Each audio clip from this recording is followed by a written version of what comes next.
the Democrats get control of the Senate, maybe it's 50-50, and then Kamala Harris would be the tiebreaker. What happens if we end up in a situation like that?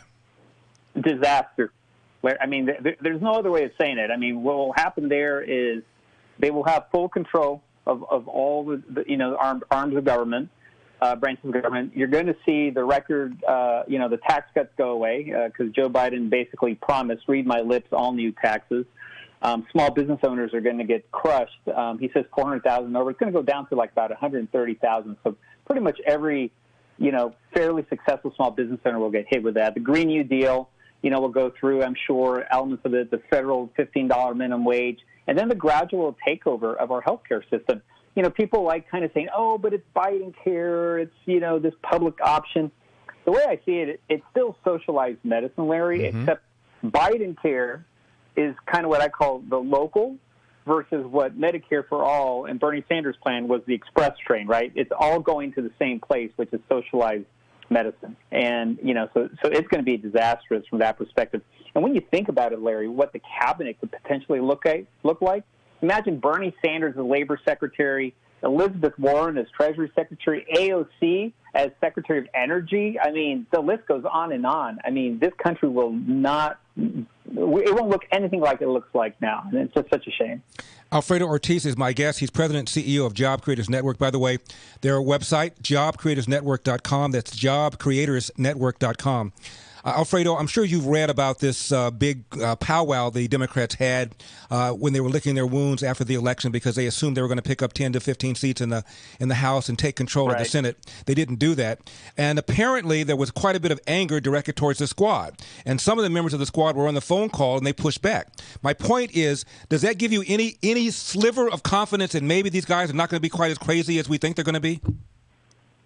Well, look, I bet you in his little bunker in his basement there, Biden must be hoping that the Democrats don't take both seats, right? Because they're pretty much, the Senate then will at least be in control of Republicans and at least will be balanced. And it looks like West Virginia Senator Manchin may kind of caucus with the Republicans in terms of the court packing as well as in terms of getting rid of the filibusters. So, and AOC, by the way, expressed, her dismay over that.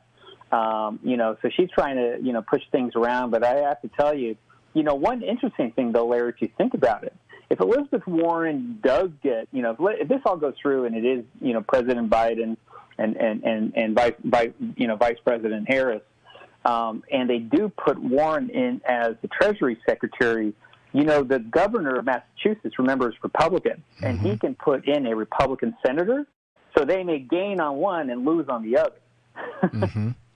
Alfredo, it seems to me on Tuesday night, assuming Biden becomes the president, that Trump lost, but his policies didn't lose. And I'm not seeing anything coming out of Biden that suggests some sort of dramatic reversal of what President Trump has been doing. And you look at, again, the House. They've expanded their seats in the House. Looks like we got at least a pickup of maybe 5, maybe even 10. Retain control of the Senate. So it seems to me his policies about immigration, about the judges, all these things were on for vote. And it seems to me they won. Yeah, I think that's absolutely right. I think that entire radical agenda from the left, Bernie Sanders and AOC, it was clearly rejected. It really was. But I think they're trying to assert their level of influence in any way possible still. We'll see. But I think, the important thing for the Republicans to do in Georgia with those 2 Senate seats is to really tag both Warnock and Ossoff with that liberal agenda. I mean, if I were the Republicans, in terms of their campaign there, that's what I would be doing, because that was clearly, I think, rejected by the American public when you look at the vote counts and what people were really looking at. What President Trump had put in place in this, return economic recovery is true. I mean, look at the numbers right now, Larry. Unemployment was at 6.9%.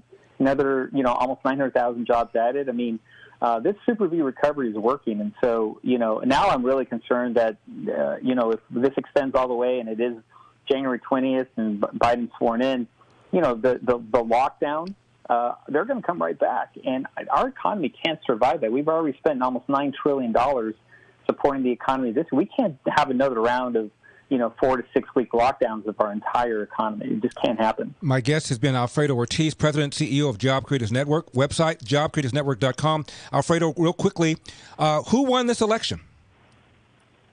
Well, we're still waiting to find out. I'll be honest with you. Until all the votes are counted, we make sure that the legal votes are legal and counted, and that the illegal votes are removed. I'm still saying we're waiting to hear. Alfredo Ortiz, thank you very much for coming on. I appreciate it. Thanks, Larry. You got it. Wow.